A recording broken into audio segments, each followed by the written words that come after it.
அப்படின்னா இது பண்ணி நீ இன்ஃபர்மேஷன் கொடுக்கலையா? இல்லைண்ணே. இந்த சினிமாவில் பாட்டு போடுவாப்ல அனிருத், அவன் புதுசாக ஒரு பாட்டு போட்டிருக்கானா, கேட்போமா அதை?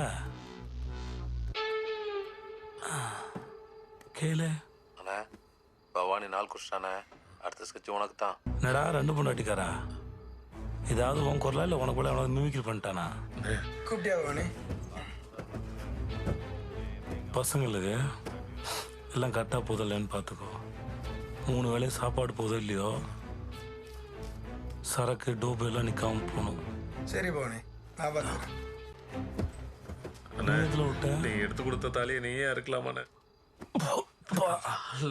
இருப்பா, ரொம்ப எமோஷனல் பேசிட்டப்பா, நெஞ்சு அடைக்குதுப்பா எனக்கு. இரு. ஏன் ஜெர்க் அடிக்கிற? கத்தி இடுப்புல சுரிக்குதுண்ணா, அதோட உட்காரும்போது எச குத்திருச்சுன்னா இப்போ நம்ம எதிரி ஒருத்தன் போட்டான், அதனால பவானி போய் சேர்ந்துட்டான்னு சொன்னோட பரவாயில்ல. இடுப்புல கத்தி சுரி வச்சிருந்தாப்புல, உட்காரும்போது எச குத்திட்டு செத்துறாப்புன்னு சொன்னா கேட்கறது நல்லாவா இருக்கும் இல்லையா? சாஞ்சு உட்காரு. அண்ணனோட கடைசி ஆசை எனக்காக செய்ய மாட்டேன்.